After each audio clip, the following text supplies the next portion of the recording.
잔금 치른 지 40일 만에 5억을 손해보고 팔았다. 무슨 이유가 있었을까요?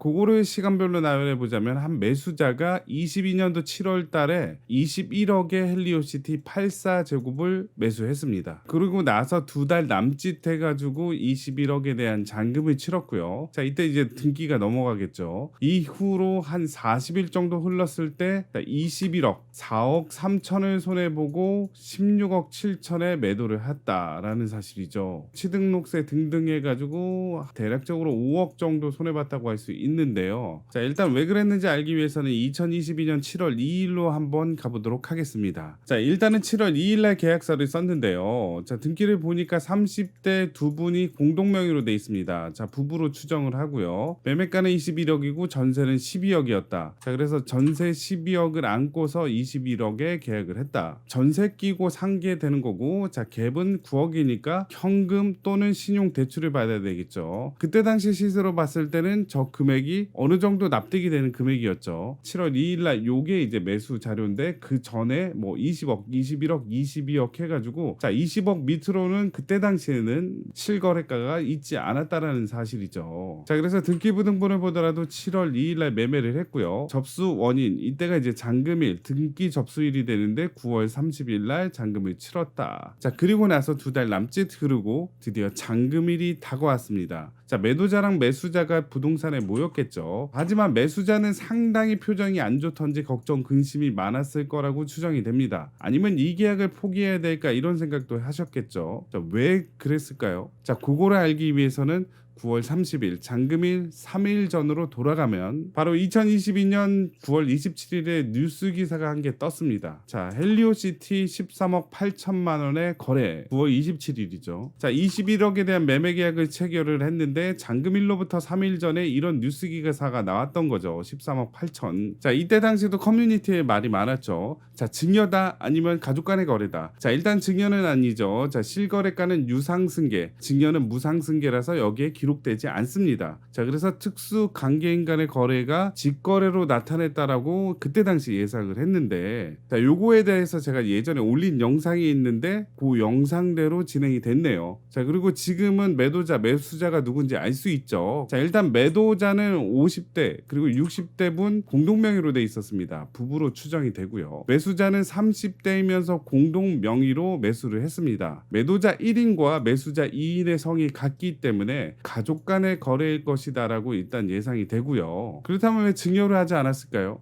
자, 세금 때문이죠. 간단하게 설명을 하자면 증여로 했을 때 시가 20억짜리를 아버지가 아들한테 준다면 자, 20억에 대한 증여세 6억을 내야 된다. 자, 이거 부담스러우니까 부담부 증여를 하죠. 전세 끼고 증여로 넘기기. 자, 그래서 전세 12억이 들어있는 매매가 20억짜리 물건을 부담부 증여로 하게 된다면 자, 이 8억에 대한 증여세를 내기 때문에 1.6억. 자, 기존의 6억에 비해서 확 줄어든다는 거고요. 하지만 그래도 세금이 많습니다. 그럼 증여로 하지 말고 부모와 자식 간에 정당하게 돈이 오가면 되지 않을까요? 자, 시세보다 싸게. 자, 그게 바로 이제 특수 관계인 간의 매매입니다. 자, 증여하면 증여세 나오니 부자지간에 매매로 하면 어떨까? 약간 싸게요. 자, 국세청에서 요 정도까지는 싸게 하더라도 봐주겠다, 부자지간에. 자, 그렇게 해서 시가 20억짜리를 매매 15억에 써가지고 넘긴다면 증여세가 2천만 원 나오더라. 자, 물론 아버지는 20억에 대한 양도세를 내야 되지만 1가구 1주택의 경우에 있어서는 양도세가 많이 절감이 되죠. 자, 그래서 특수 관계인 간의 거래라고 치고 자, 어떻게 거래를 했을까요? 자, 일단 매매가는 13억 8천입니다. 그런데 그 전에 전세가 12억에 껴있네요. 그래서 실질적으로 금액이 오간 거는 1억 8천만 오간다면 매매 거래가 성립이 된다. 자, 매수자가 자녀인데 공동 명의로 돼 있다 그랬죠. 그래서 각각 1억 8천 2분의 1 9천씩 내면 되는데 자, 부모 자식 간에는 증여 공제가 있죠. 10년 동안 5천만 원. 자, 5천만 원 공제가 되죠. 자, 그렇게 된다면 실질적으로 자녀가 각각 4천씩 그리고 5천씩 증여 공제받고 총 1억 8천 전세 12억 더해서 13억 8천의 매매 계약이 성립이 된다는 얘기입니다. 자, 물론 13억 8천이 시세 대비 현저하게 낮으면 증여세를 추가적으로 더 낼 수도 있어요.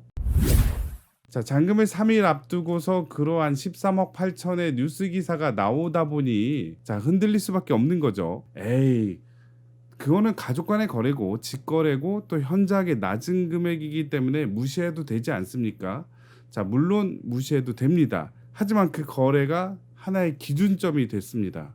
자, 우연찮게도 13억 8천 전에는 자, 매매가가 22억, 20억, 21억 해가지고 20억을 넘은 적이 없는데, 자, 이날 이후로 매매가를 살펴보자면 그 이후로 매매 거래는 다 17억, 18억, 16억, 18억 해서 이 직거래 이전과 이후가 너무 극명하게 갈렸다는 얘기죠. 자, 아무리 직거래고 특수관계인 간의 거래더라도 자, 금액이 한 개 찍히게 된다면 그 금액은 그 전후의 계약에 대해서 영향을 미칠 수밖에 없는 거죠. 자, 그리고 제3자가 봤을 때 이게 직거래인지 특수관계인의 거래인지 모릅니다. 자, 그냥 매매 13억 8천으로만 인식했을 뿐이죠.